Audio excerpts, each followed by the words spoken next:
and welcome to today's video. I'm going to be sharing with you all the books that I've read recently for my degree, for pleasure, and also for language learning. So let's get started. Grab your beverage of choice because today's video is all about books.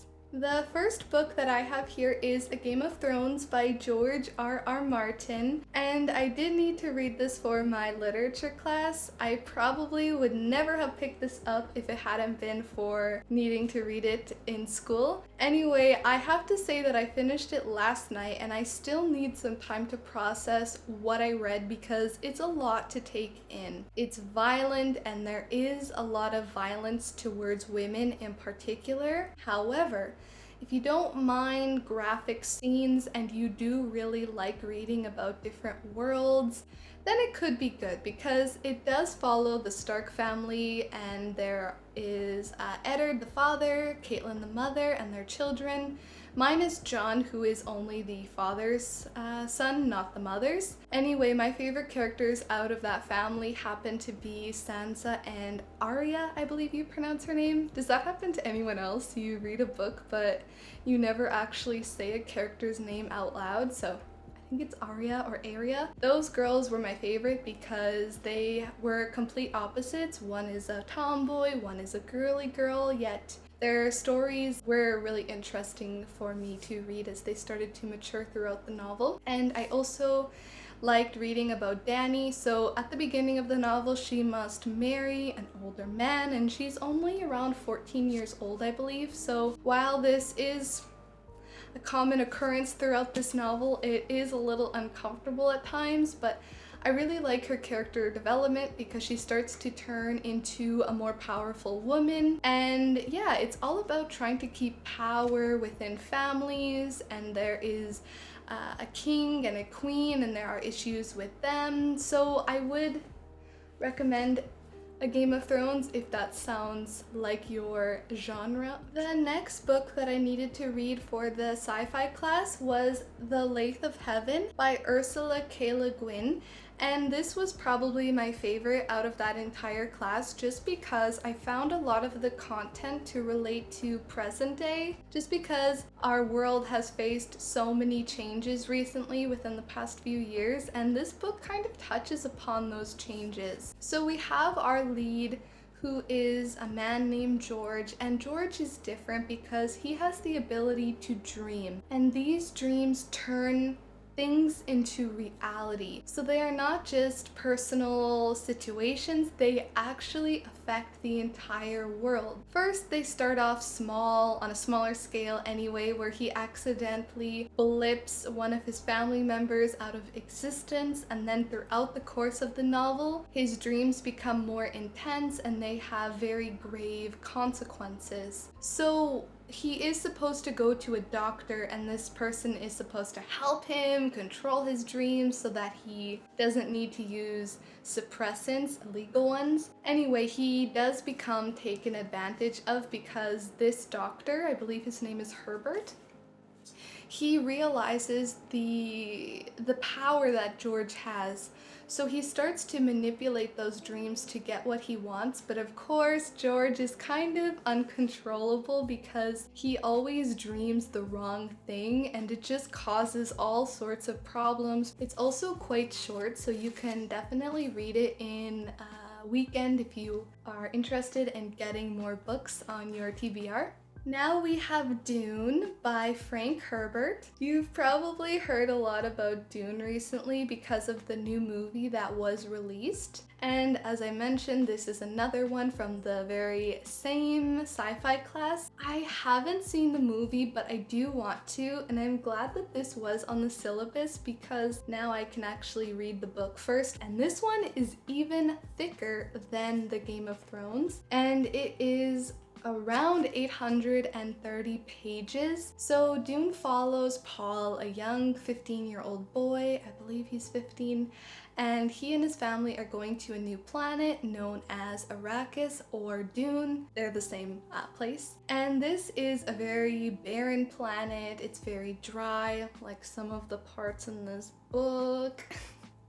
But overall, if you enjoy Star Wars, then this could be really interesting for you if you haven't had the chance to read it yet either or see the movie, because Star Wars actually was influenced a little bit by this book. This one came first and then Star Wars came after, so you will find some similarities with giant worms, for example, and really dry, sandy planets. I did have a lot of fun overall with this book, but as I said, some parts were a little dry and hard to get through. I found that it took a very long time for me to feel immersed in the story. I was just so confused by what was happening because of all these weird names, and that made the book hard to get, I don't know, a feel for. And by, I would say, page 50, I started to feel okay. But yeah, Dune, it's a really good sci-fi novel. The next book for my sci-fi literature class is actually the one and only Lord of the Rings. I have read this book before in the past, but I did need to read it again just so that I could refresh my memory and find specific quotes. So it follows Frodo after the disappearance of his cousin Bilbo. So his cousin just disappeared one day at a birthday party, and now Frodo and his quirky gang of hobbits have to remove the ring from the Shire. They have to make sure that it's far away, and it's just a long journey and it's quite fun. So the author does an excellent job with vivid imagery. You can really immerse yourself in this story and feel like you're there because the world is just so detailed and a lot of fun. I actually listened to an audiobook while reading this copy here, and I would recommend doing that because the audiobook on Audible is quite fun, especially the parts where they are at parties and the characters are singing. Hearing the singing in the audiobook always made me chuckle. And fun fact, I've actually been to Hobbiton in New Zealand. I went when I was around 15, and reading this book just took me back to that trip. So yeah, that's a little personal anecdote about The Lord of the Rings. The next two books that I have here happen to be part of the same series, The Lord of the Rings, so this is part 2 and part 3. So this book follows Frodo as he needs to destroy the ring, and it's a lot like the first one. There's lots of details, and you also get to see more of Gollum. However, in part 3, I don't exactly know what happens because I never had the chance to read it. This was a very heavy course in terms of reading in a short amount of time. So we had 1 week to read part 1, around 5 to 7 days, and then we had 1 week to read these 2 books. So reading 3 relatively thick books in 2 weeks is a little bit difficult, and quite frankly, I just did not have enough time to get around to this one while still keeping my sanity because I am a full-time student and I do work quite a few hours in a week, so trying to balance both things can be difficult. I just hope on the final we don't need to talk about this one because honestly I don't know what happens. The next book that I read recently was How a Poem Moves by Adam Soul, and I needed to buy this for my creative writing class, and I'm so glad that I did because it is the perfect resource for anybody who is wanting to learn and understand how to write poetry. I've never been good at poetry. Quite frankly, I've never really enjoyed reading or writing it.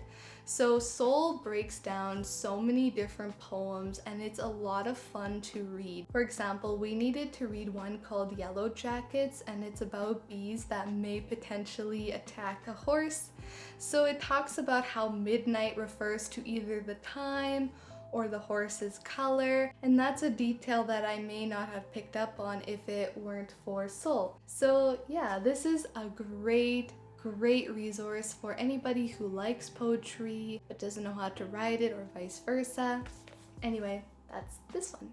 The next book that I read recently was the Norton Anthology of American Literature, and technically I didn't read this entire thing.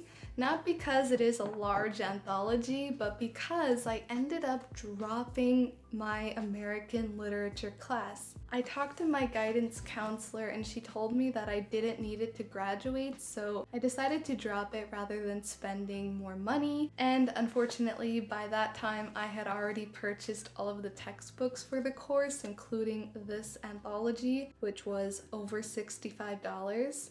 And I'm still going to read it on my own in the future once I have a bit more time after finals, because I really like a lot of the authors and poets who are featured in here. But it has people like Nathaniel Hawthorne, who wrote The Scarlet Letter and The Minister's Black Veil. These stories are in here, at least the first one that I said. We also have Emily Dickinson, love her.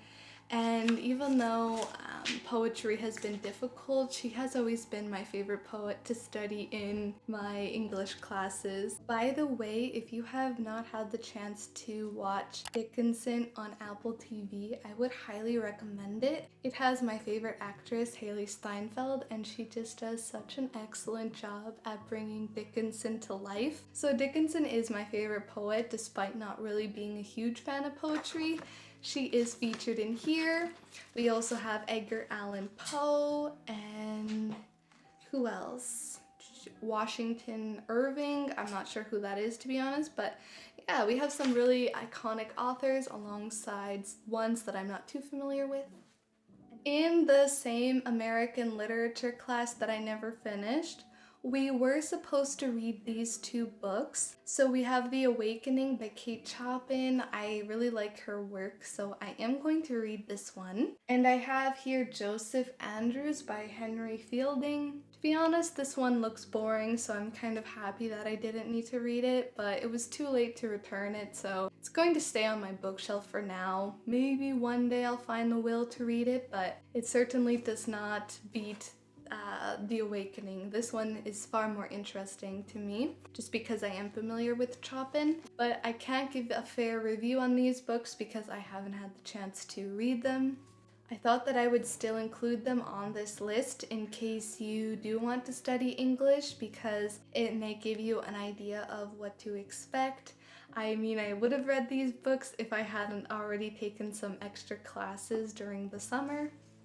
Okay, so that about wraps up the university portion of this video. Those are all of the books that I would have read for university if I hadn't dropped the class, and the ones that I actually did read. So now we are going to move on to the books that I'm reading for fun and for language learning.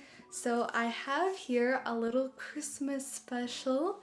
It is called The Little Bookshelf on the Seine, and I am right in the process of reading it. So it's a book that I decided to buy from the bookstore in the discounted section in the summer, and I've been waiting for December to read it because, I mean, look at the cover, it's so Christmassy and cute. It follows this woman who has the opportunity to switch places with her friend. She's definitely hesitant to do so, but I think that it's going to be a really cute romance. As I said, I'm only a few pages in, maybe 2 chapters, so I'm excited to see what is going to happen now that she's living in France. I am also going to show you this one, How to Be a Victorian by Ruth Goodman, and I did take this out from my library. I decided to have it as a coffee table read, so I just leave it here in the living room, and then sometimes in the morning I like to skim through it. So if you want to learn about how Victorian people lived, from the way they dressed to what they ate, how they woke up without alarm clocks, then this is an excellent read. I'm also going to talk about Persuasive Copywriting by Andy Maslin. And this is another one that I borrowed from my library, and it has been so helpful to me. So I am in my 4th year of university, and I'm about to actually finish my degree, and once I'm done, In the new year, I want to start my own writing business, specifically content writing and copywriting. So I'm not really sure which one I want to focus on at the moment. All I know is that I want to become a writer who can make a career out of it. So I decided to start learning now, and the past month or so I've been reading this book, Persuasive Copywriting. It has a lot of different tips from how to write engaging headlines, how to keep your readers interested by placing photos in specific spots, how to use testimonials properly, and there are also some activities to test your knowledge. I have another book on writing. It is called Everybody Writes by Anne Handley, and this one is more geared towards content writing because, as I said, I'm not sure which one I want to do yet. So this one talks about how to write blog posts, how to use social media to your benefit. It's divided into chapters and they're very specific ones, so you can find exactly what you're looking for. Now we are on to the books that help me to study Spanish. So I've been learning the language for the past few years now, and I actually bought this book here when I was studying abroad in Mexico. It is called Ocho Lugares que me recuerdan a ti by Alberto Villarreal, and in English it's like 8 places that remind me of you. And it's about this young boy who ends up falling in love with this girl from Spain. However, much to his dismay, she has to move back to Spain after they start to date, and their romance is really brief. So when he goes to Spain to try to find her and continue to date her, he has a little adventure with his 2 friends, and he really gets to experience another country and first love. It's a really cute romance, and it's easy enough to read if you are an intermediate Spanish speaker. The last book that I will be talking about that I've read recently is Ojalá te enamores, and it's like I hope you fall in love. And it is a Spanish book of poetry.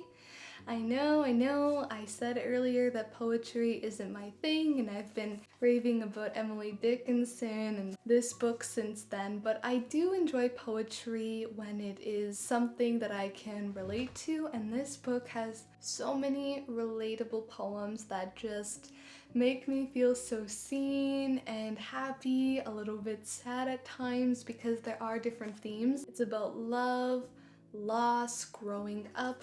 And the poems are relatively short, so it's not overly complex for someone who is studying the language. I think that this is a great book if you are an intermediate speaker, just like the last Spanish book that I mentioned, because it helps you to learn about the subjunctive tense. Even the title is the subjunctive. So it's not something we use too much in English, but it's like the hypothetical tense, if you will, where you talk about things that aren't exactly real, and that's used a lot in this poetry. Thank you so much for watching this video. I hope that you enjoyed hearing about what I've been reading lately. So of course, some of these I've read from start to finish, like Game of Thrones, while others have just been used to help me to unwind, like the Victorian one. So now I'm going to drink my coffee, which was actually abandoned throughout this video, and now it's cold, but that's okay. Tea is tea. Anyway, thank you so much.